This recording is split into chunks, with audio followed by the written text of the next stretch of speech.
السلام علیکم ورحمۃ اللہ تعالی وبرکاتہ۔ الحمد للہ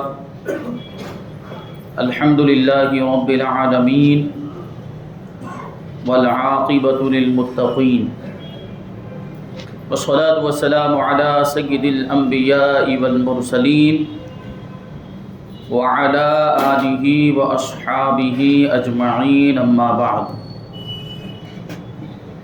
فاعوذ باللہ من الشیطان الرجیم، بسم اللہ الرحمن الرحیم۔ تبارک الذی نزل الفرقان علی عبدہ لیکون للعالمین نذیرا۔ صدق اللہ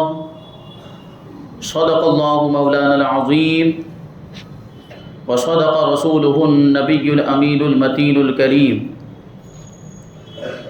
ونحن على ذلك لمن الشاهدين والشاكرين والذاكرين والحامدين والحمد لله رب العالمين۔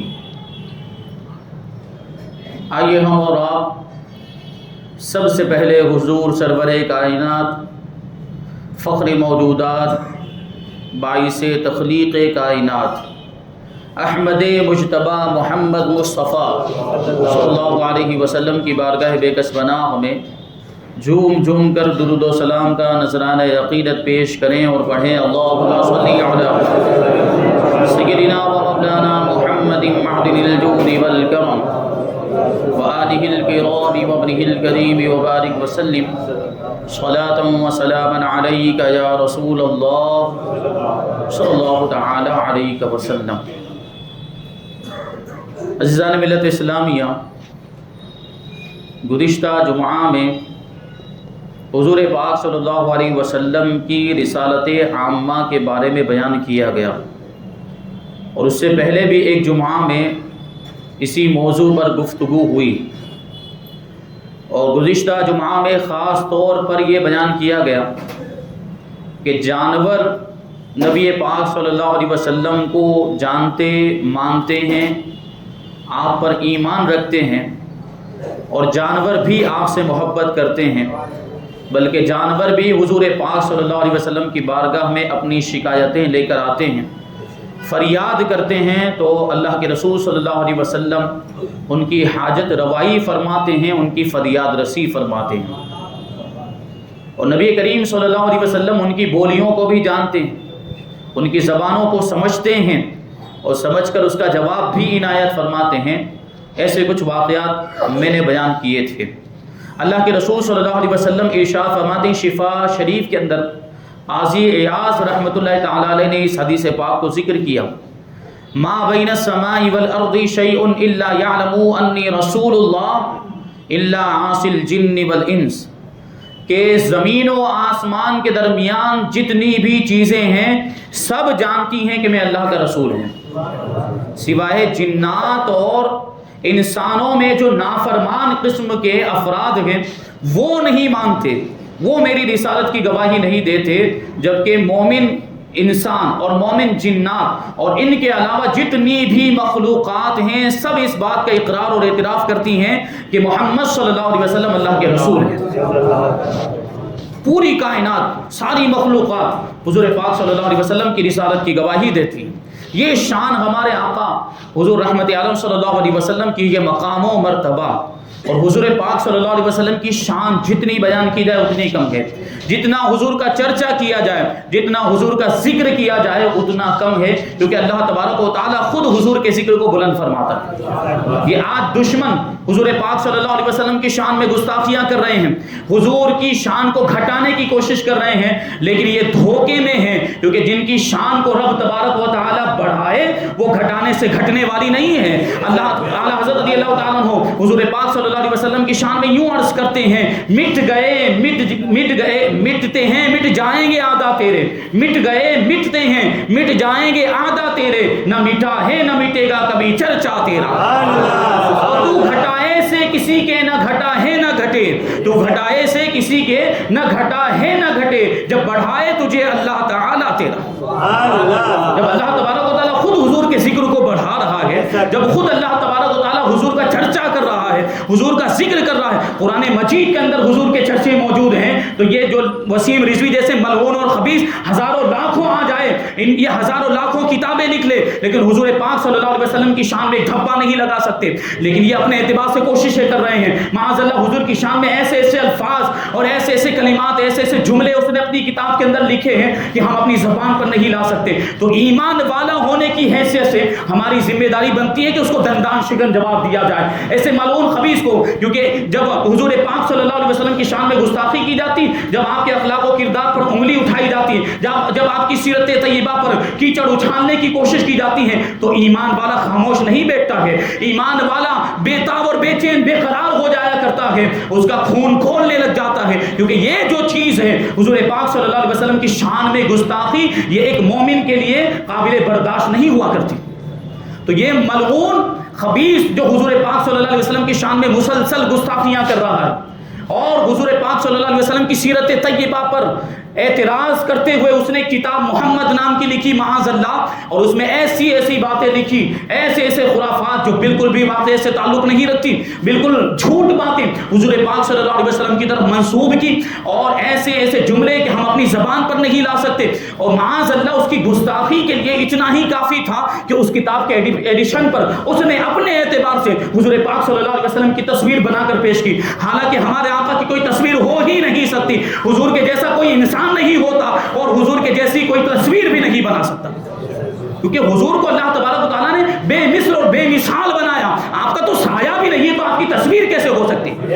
اس نے اپنے اعتبار سے بنانے کی کوشش کی ہے. معاذ اللہ یہ بہت بڑی گستاخی. اس پر بین لگانے کے لیے، اس پر پابندی لگانے کے لیے اتنا ہی کافی تھا کہ اس نے ہمارے آقا کی تصویر بنائی. وہ تصویر بھی کتنی گندی تصویر کے معاذ اللہ کہ ایک آدمی بیٹھا ہوا ہے، ہم تو مانتے ہی نہیں ہیں کہ وہ ہمارے آقا ہو ہی نہیں سکتا. اس کے حساب سے ایک آدمی بیٹھا ہوا ہے معاذ اللہ، اس کے سامنے ایک ننگی عورت کھڑی ہوئی. کیا ایک ایمان والا یہ برداشت کر سکتا ہے کہ وہ اس طرح کی تصویر کو حضور کی تصویر بتائیں؟ تو اس پر ایکشن لینا ضروری ہے. ہم اپنے اعتبار سے کوشش کریں جہاں تک ہو سکے. گستاخ رسول کی اسلام میں تو سزا ہے کہ اس کو ختم کر دیا جائے، اس کی گردن اڑا دی جائے. وسیم رضوی کی ابھی تک بوٹی نہیں ملنی چاہیے، لیکن ہم قانون کی دہائی دے رہے ہیں. ہم جمہوری ملک میں رہتے ہیں تو قانون کے دائرے میں رہ کر ہم کارروائی کرنے کی کوشش کر رہے ہیں. اگر انصاف نہیں ملا تو ہم آگے کی کارروائی بھی کر سکتے ہیں. تو یہ ملعون گستاخیاں کر رہے ہیں. ویسے تو ہم حضور پاک صلی اللہ علیہ وسلم کا اٹھتے بیٹھتے ذکر کرتے ہی رہتے ہیں، لیکن جب ایسا کوئی موقع آتا ہے تو پھر اور ہماری ذمہ داری بنتی ہے کہ اور حضور کی شان کو بیان کریں، لوگوں تک پہنچائیں، حضور کے مقام و مرتبے کو اور واضح کریں. تو اسی طریقے سے ہم نے یہ سلسلہ شروع کیا کہ حضور پاک صلی اللہ علیہ وسلم جانوروں کے بھی رسول ہیں، آپ فرشتوں کے بھی رسول ہیں، آپ جنات کے بھی رسول ہیں، آپ پتھروں کے بھی رسول ہیں، اور آپ درختوں کے بھی رسول ہیں. حضور پاک صلی اللہ علیہ وسلم نے خود ارشاد فرمایا کہ زمین و آسمان کے اندر جتنی بھی چیزیں ہیں سب اس بات کا اعتراف کرتی ہیں کہ میں اللہ کا رسول ہوں. صرف جنات اور انسانوں میں کچھ سرکش اور کافر قسم کے لوگ ہیں جو حضور کی رسالت کی گواہی نہیں دیتے، ورنہ ساری مخلوقات مانتی ہیں. یہ حضور پاک صلی اللہ علیہ وسلم کا مقام و مرتبہ، ایسی شان اللہ تبارک و تعالیٰ نے آپ کو عطا فرمائی. پتھر بھی آپ کی رسالت کی گواہی دیتے. اللہ کے رسول صلی اللہ علیہ وسلم ارشاد فرماتے ہیں انی لعارف حجرا بمکہ کانا یسلم علی قبل ان ابعث وانی اعرفہ الان، کہ میں اس پتھر کو ابھی بھی جانتا ہوں، میں اس پتھر کو جانتا ہوں جو مکہ مکرمہ میں، اس پتھر کو جانتا ہوں جو مجھے مبعوث ہونے سے پہلے، اعلان نبوت کرنے سے پہلے، جب بھی میں اس پتھر کے پاس سے گزرتا تھا تو وہ پتھر مجھے سلام کیا کرتا تھا. اس پتھر کو میں آج بھی جانتا ہوں. دیکھیں حضور کی رسالت کی گواہی تو ایک پتھر بھی دے رہا ہے. اور کیسا مقام و مرتبہ کہ پتھر بھی حضور کو جانتے پہچانتے اور حضور کی بارگاہ میں ادب سے سلام پیش کیا کرتے. تو یہ شان، یہ مقام و مرتبہ حضرت مولا کائنات علی مرتضیٰ شیر خدا رضی اللہ تعالیٰ عنہ ارشاد فرماتے ہیں کہ کنت مع نبی صلی اللہ علیہ وسلم بمکہ فخرجنا فی بعض نواحیہا، کہ میں نبی کریم صلی اللہ علیہ وسلم کے ساتھ مکہ مکرمہ میں تھا. وہ ہم ایسے ٹہلتے ہوئے مکہ مکرمہ کے اطراف میں، اس کے گرد و نواح میں ہم نکلے ایسے چلتے ہوئے. تو حضرت مولا کائنات کہتے ہیں فَمَسْتَقْبَلَهُ جَبَلٌ وَلَا شَجَرٌ إِلَّا هُوَ يَقُولُ الا هو یقول السلام علیک یا رسول اللہ. حضرت مولا کائنات کہتے ہیں کہ ہم وہاں سے نکلے تو جو بھی پہاڑ اور جو بھی درخت سامنے آتا وہ یہ کہتا ہوا سنائی دیتا السلام علیک یا رسول اللہ، یا رسول اللہ آپ پر سلامتی ہو، یا رسول اللہ آپ پر سلام ہو. درخت بھی گواہی دے رہے ہیں، پہاڑ بھی گواہی دے رہے ہیں، پتھر بھی رسول اللہ کی رسالت کی گواہی دے رہے ہیں. تو اب ان کو سوچنا چاہیے کہ جو حضور پاک صلی اللہ علیہ وسلم کی عظمت کا اعتراف نہیں کرتے، حضور کی شان کو گھٹانے کی کوشش کرتے ہیں. انسانوں میں بھی کچھ لوگ ایسے ہیں شیطان قسم کے انسان کہ حضور کی تعظیم پر پابندیاں لگانے کی کوشش کرتے ہیں. اور حضور کی تعظیم تو جانور بھی کر رہے ہیں، حضور کی تعظیم تو پتھر بھی اور درخت بھی کر رہے ہیں. اس کا مطلب کیا ہے کہ یہ جانوروں سے بھی بدتر ہیں، یہ پتھروں سے بھی بدتر ہیں، یہ درختوں سے بھی بدتر ہیں. حضور پاک صلی اللہ علیہ وسلم، حضرت انس رضی اللہ تعالیٰ عنہ سے روایت ہے کہ ایک مرتبہ نبی کریم صلی اللہ علیہ وسلم احد پہاڑ پہ تشریف لے گئے. ان نبی صلی اللہ علیہ وسلم صعید احدن، احد دیکھیے ایک پہاڑ مدینہ منورہ کے اندر یہ پہاڑ موجود ہے. جو عمرہ کرنے یا حج کرنے کے لیے گئے ہیں انہوں نے اس پہاڑ کی زیارت کی ہوگی. یہ بڑا مقدس پہاڑ ہے اور یہ پہاڑ ایسا ہے کہ نبی کریم صلی اللہ علیہ وسلم نے اس کے بارے میں ارشاد فرمایا کہ احد ہم سے محبت کرتا ہے اور ہم احد سے محبت کرتے ہیں. اور اسی پہاڑ کے دامن میں بہت بڑی اسلامی جنگ ہوئی ہے جس کو جنگ احد کہا جاتا ہے. اور جنہوں نے دیکھا وہ جانتے ہیں اور جنہوں نے نہیں دیکھا اللہ تبارک و تعالیٰ سب کو زیارت نصیب فرمائے. تو اس پہاڑ پر نبی کریم صلی اللہ علیہ وسلم تشریف لے گئے. سعیدہ احدن و ابو بکر و عمر و عثمان، حضور پاک صلی اللہ علیہ وسلم کے ساتھ ابو بکر بھی تھے اور حضرت فاروق اعظم رضی اللہ تعالیٰ عنہ بھی تھے اور حضرت عثمان غنی رضی اللہ تعالیٰ عنہ بھی تھے. فرجف بہم، اب یہ جو پہاڑ احد پہاڑ وہ حرکت کرنے لگا، ہلنے ڈلنے لگا. حضور پاک صلی اللہ علیہ وسلم نے اس کو ایڑی ماری. فضربہ برجلہ، حضور پاک صلی اللہ علیہ وسلم نے احد پہاڑ کو ایسے اپنی ایڑی سے مارا، اپنا پاؤں مارا اور ارشاد فرمایا اسبت احد، اے احد ٹھہر جا، پرسکون ہو جا، ہلنا ڈلنا بند کر دے. فإنما علیک نبی و صدیق و شہیدان، کہ تجھ پر اس وقت ایک نبی تشریف فرما ہے، ایک صدیق ہے اور 2 شہید موجود ہیں. اب اس میں دیکھیں ایک تو احد پہاڑ کی محبت کو دیکھیں.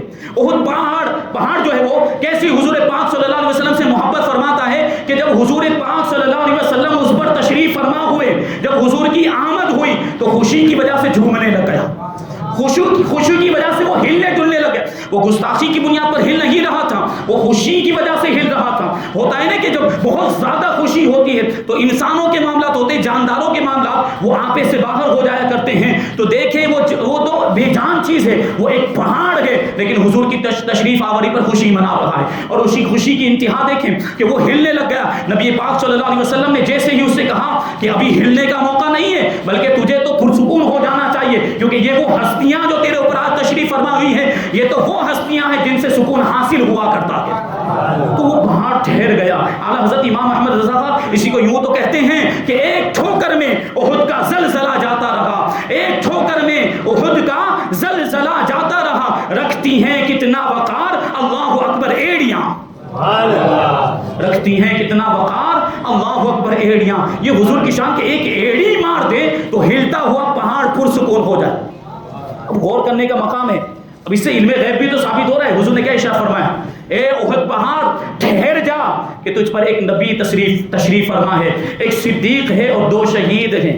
یعنی فاروق اعظم رضی اللہ تعالیٰ عنہ اور حضرت عثمان غنی کے بارے میں حضور پاک صلی اللہ علیہ وسلم نے اسی وقت ارشاد فرما دیا کہ یہ دونوں شہید ہونے والے، جبکہ ان کا جو شہادت کا جو زمانہ وہ بہت بعد کا زمانہ ہے. وہ ان کے دور خلافت میں، فاروق اعظم اپنے دور خلافت میں شہید ہوئے، ان کو ابو لولو فیروز نے شہید کیا اور عثمان غنی رضی اللہ تعالیٰ عنہ اپنے دور خلافت میں شہید ہوئے. بلوائیوں نے آپ کو شہید کیا. یہ واقعات پہلے بیان کیے جا چکے ہیں. تو دیکھیں یہ بعد میں ہونے والے واقعات کی حضور پاک صلی اللہ علیہ وسلم نے پہلے ہی خبر دے دی. یہ علم غیب نہیں ہے تو اور کیا ہے؟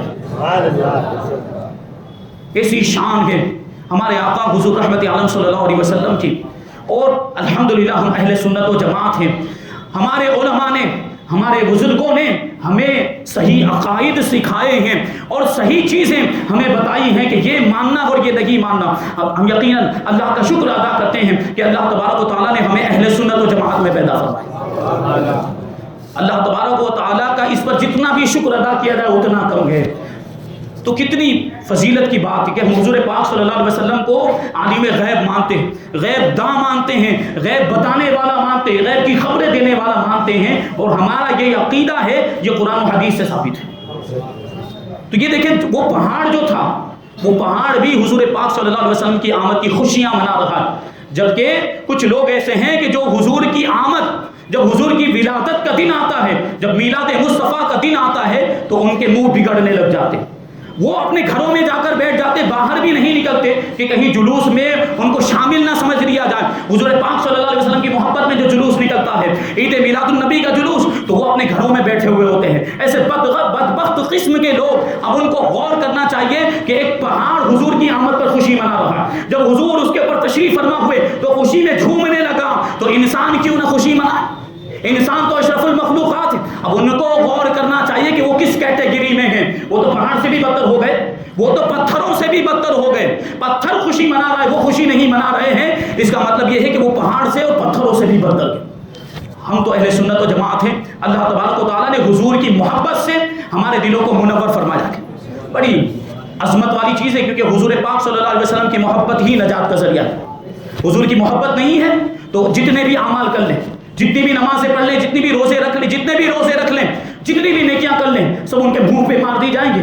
اور حضور پاک صلی اللہ علیہ وسلم کی محبت ہے تب یہ سارے اعمال کام آئیں گے۔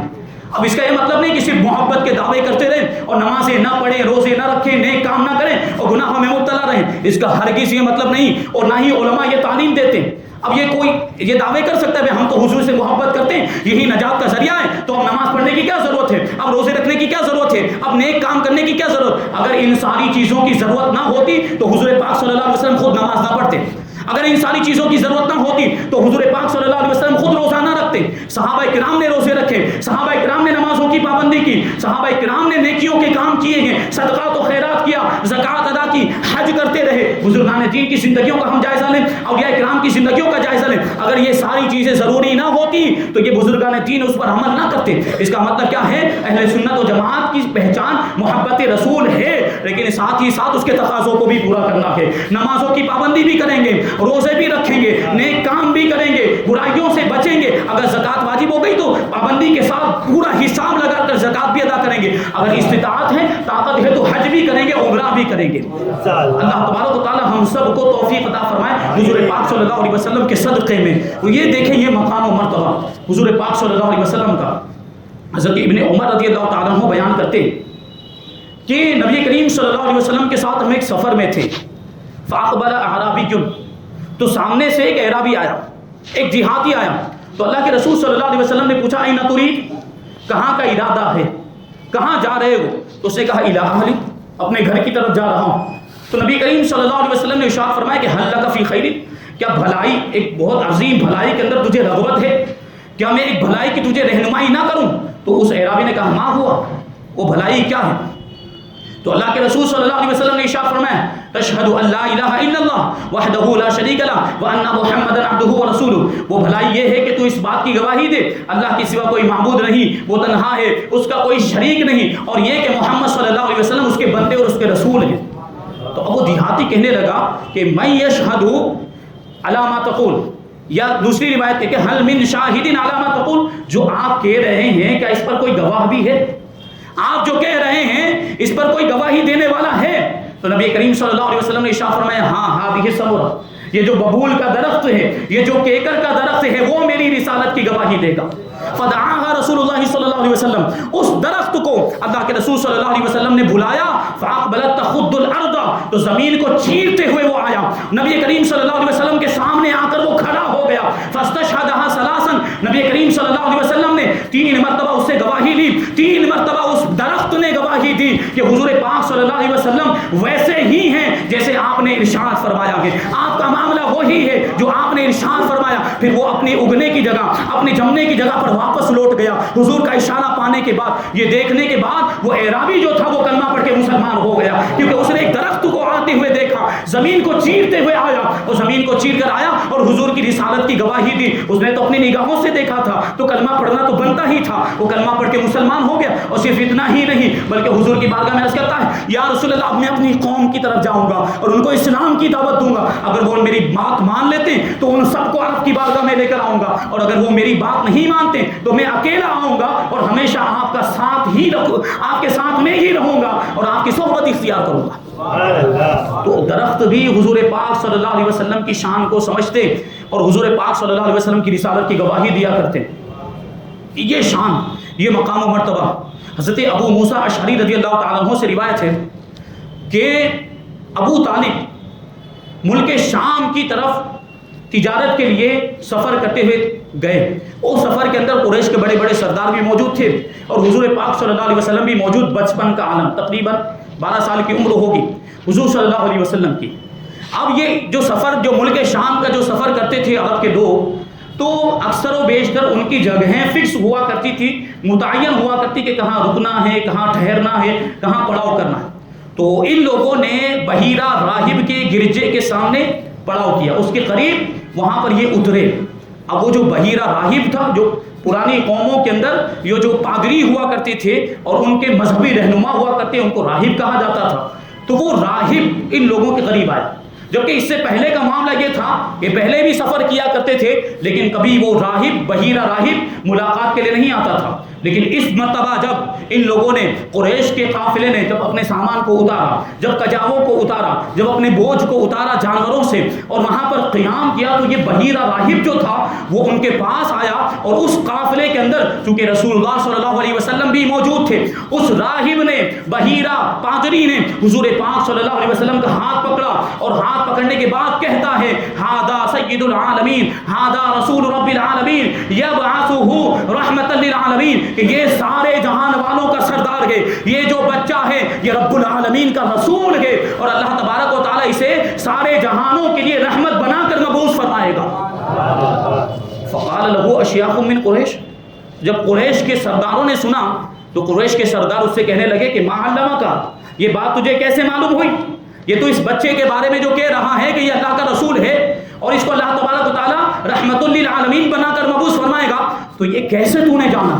تو وہ جو بحیرہ راہب تھا وہ جواب دیتا ہے کہ انکم حین شرفتم من العقبۃ لم یبقى شجر ولا حجر الا خر ساجدا، کہ جب تم لوگ گھاٹی میں سے اوپر چڑھے، وہ پرانے زمان، وہ عرب کے اندر جو آپ دیکھیں تو وہاں پہاڑوں کے درمیان جو راستے ہوتے ہیں، اوپر چڑھ کے نیچے اترنا پڑتا ہے، وہ اس طرح کے راستے ہوتے ہیں۔ تو اس کے بارے میں وہ بحیرہ راہب کہتا ہے کہ جب تم گھاٹی سے اوپر چڑھے تو کوئی بھی درخت اور کوئی بھی پتھر ایسا نہیں تھا جو سجدے میں نہ گرا ہو۔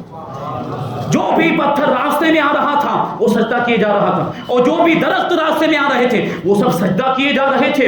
وَلَا يَسْجُدَانِ إِلَّا لِنَبِيٍّ، اور ہمیں معلوم ہے، ہم نے کتابوں کے اندر پڑھا ہے کہ درخت اور پتھر جو ہے یہ کسی نبی ہی کو سجدہ کیا کرتے ہیں۔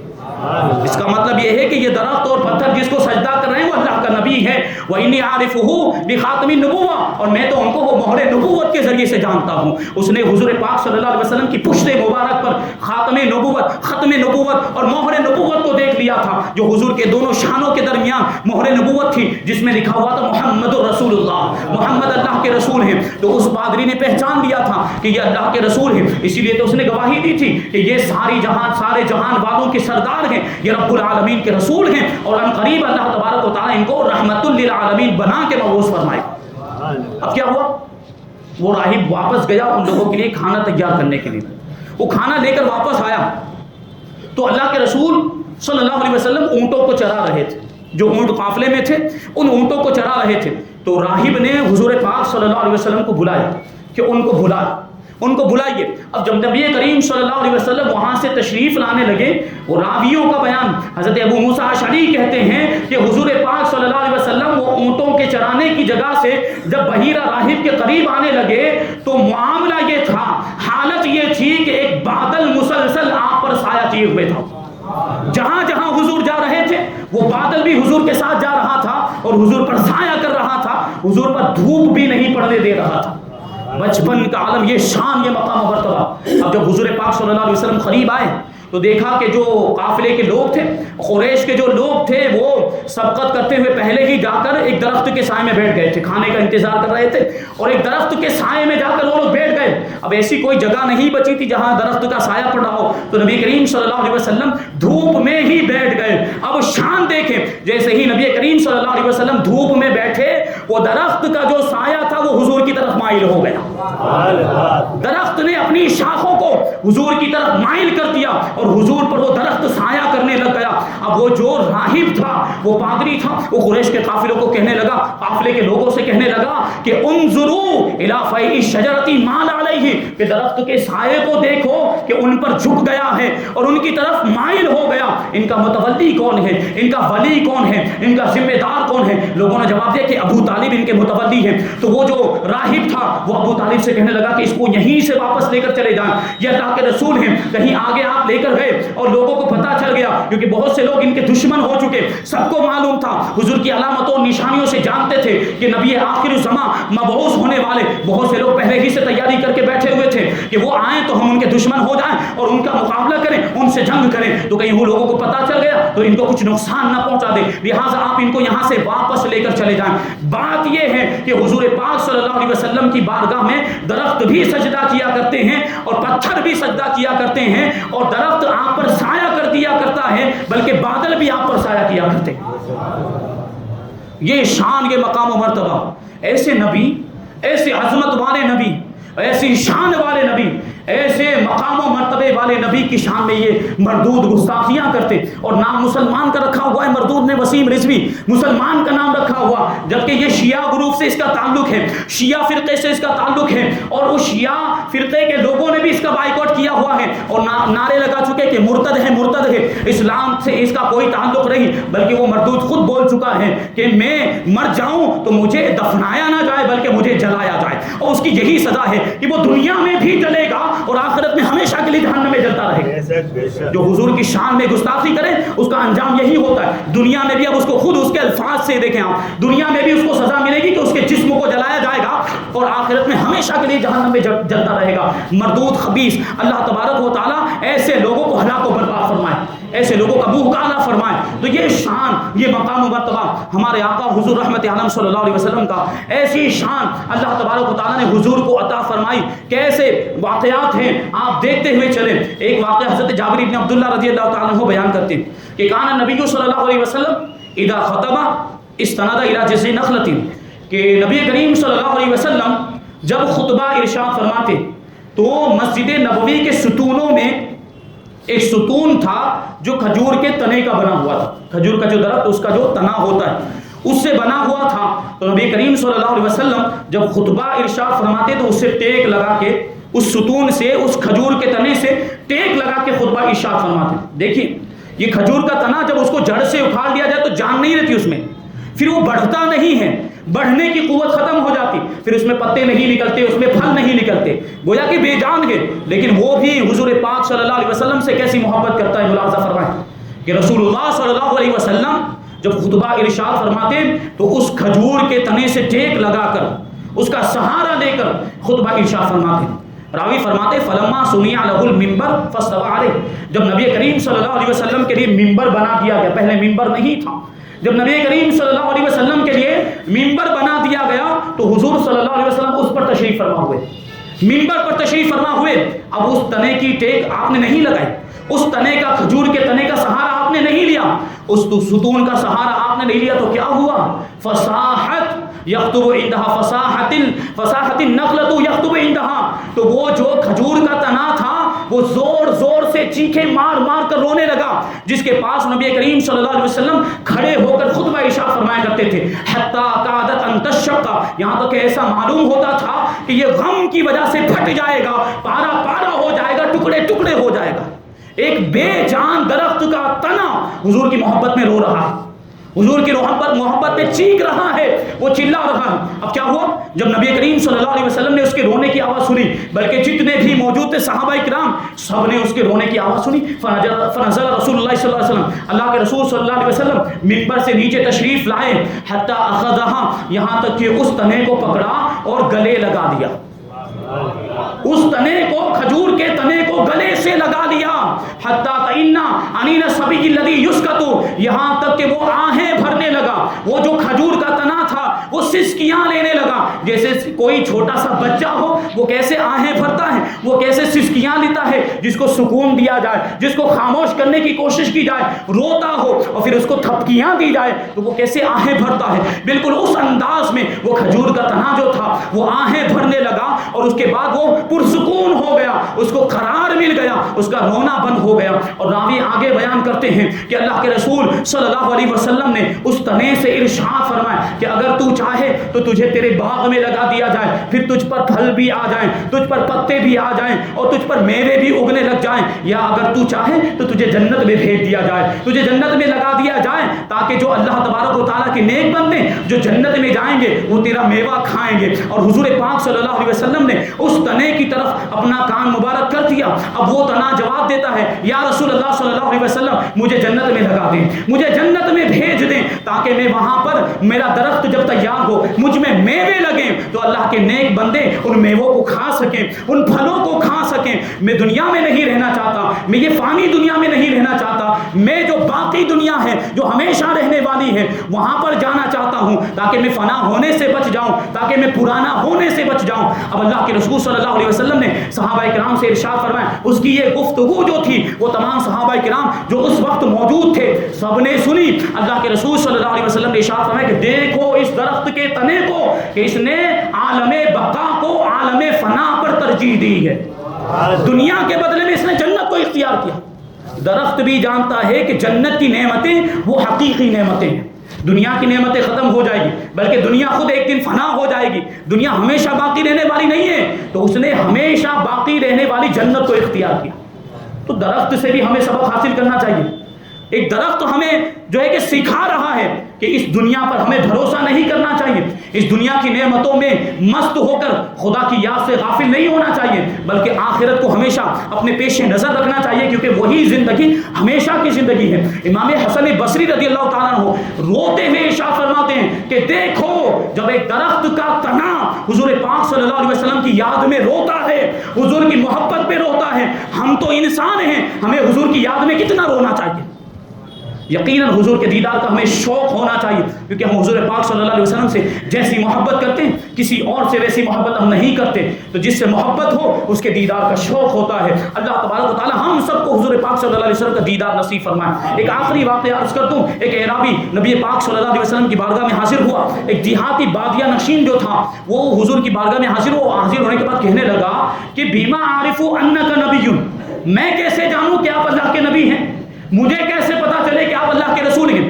تو اللہ کے رسول نے ارشاد فرمایا، ان دعوت هذا الجذع من النخلة تشهد انی رسول اللہ، کہ اگر میں اس درخت پہ، یہ جو کھجور کا جو درخت ہے، اس کھجور کے خوشے کو اگر میں بلاؤں، کھجور کا جو گچھا ہے اگر میں اس کو بلاؤں اور وہ آ کر یہ گواہی دے کہ میں اللہ کا رسول ہوں، تو کیا تم ایمان لے آؤ گے؟ تو پھر فدعاہ رسول اللہ صلی اللہ علیہ وسلم، نبی کریم صلی اللہ علیہ وسلم نے کھجور کے اس گچھے کو بلایا، فجعل ينزل من النخلة، تو جیسے ہی حضور نے ارشاد فرمایا وہ درخت سے اترنے لگا، کھجور کا جو گچھا تھا وہ درخت سے اترنے لگا، حتی سقط الى النبی صلی اللہ علیہ وسلم، یہاں تک کہ آ کر حضور کے قدموں میں گر گیا۔ ثم پھر حضور نے ارشاد فرمایا ارجع فعادا، حضور نے اس کو حکم دیا لوٹ جا، تو وہ لوٹ گیا اور جہاں سے وہ ٹوٹ کے آیا تھا وہیں پر جا کر دوبارہ جڑ گیا۔ یہ منظر دیکھا فاسلم الاعرابی، تو جو اعرابی آیا تھا جو گواہی مانگ رہا تھا، جب اس نے یہ منظر دیکھا تو کلمہ پڑھ کے مسلمان ہو گیا۔ کہ درخت بھی حضور کی طاعت کرتے ہیں، حضور کا کہا مانتے ہیں اور حضور کی رسالت کی گواہی دیا کرتے ہیں۔ درختوں اور پتھروں کے اندر بھی حضور پاک صلی اللہ علیہ وسلم کی محبت موجود ہے۔ اسی لیے تو وہ شعر جو میں نے پچھلے جمعہ میں بھی پڑھا تھا، اعلیٰ حضرت فرماتے ہیں کہ اپنے مولا کی ہے بس شان عظیم، اپنے مولا کی ہے بس شان عظیم، جانور بھی کریں جن کی تعظیم، سنگ کرتے ہیں ادب سے تسلیم، یعنی پتھر ادب سے سلام کرتے ہیں اور بھیڑ سجدے میں گرا کرتے ہیں۔ یہ شان ہے، یہ مقام و مرتبہ ہمارے آقا حضور رحمت عالم صلی اللہ علیہ وسلم کا۔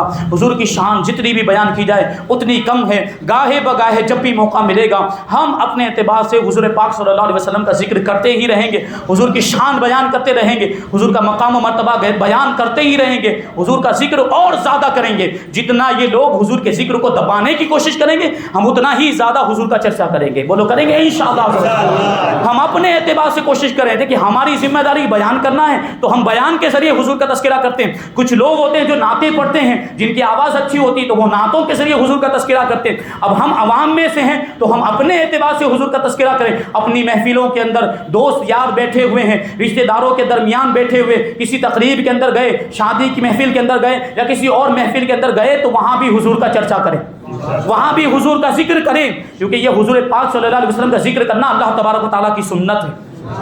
اور حضور کا جو ذکر کرتا ہے اللہ تبارک و تعالیٰ اس کے بگڑے ہوئے کام بنا دیا کرتا ہے. اس کا تجربہ کر کے آپ خود دیکھیں.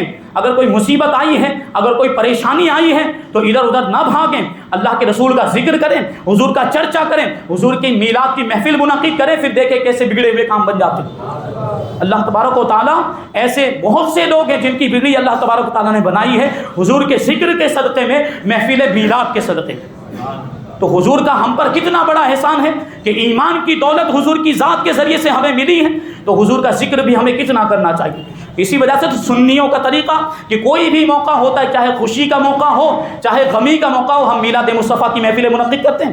کیوں؟ کیونکہ ہم حضور پاک صلی اللہ علیہ وسلم سے جیسی محبت کرتے ہیں وہ کسی اور سے ایسی محبت نہیں کرتے، اور ہمیں معلوم ہے کہ حضور کی میلاد کی محفل اگر ہم کریں گے تو اس کی برکتیں شامل حال ہو جائیں. اللہ تبارک و تعالی ہم سب کو زیادہ سے زیادہ حضور پاک صلی اللہ علیہ وسلم کا تذکرہ کرنے کی توفیق عطا فرمائے. عقائد اہل سنت پر ہم سب کو قائم و دائم رکھے، ہمارے ایمان کی حفاظت فرمائے، اور ان بدبختوں، گستاخوں اور کافروں کا منہ کالا فرما دے، اسلام کا بول بالا فرما دے. وما علینا الا البلاغ.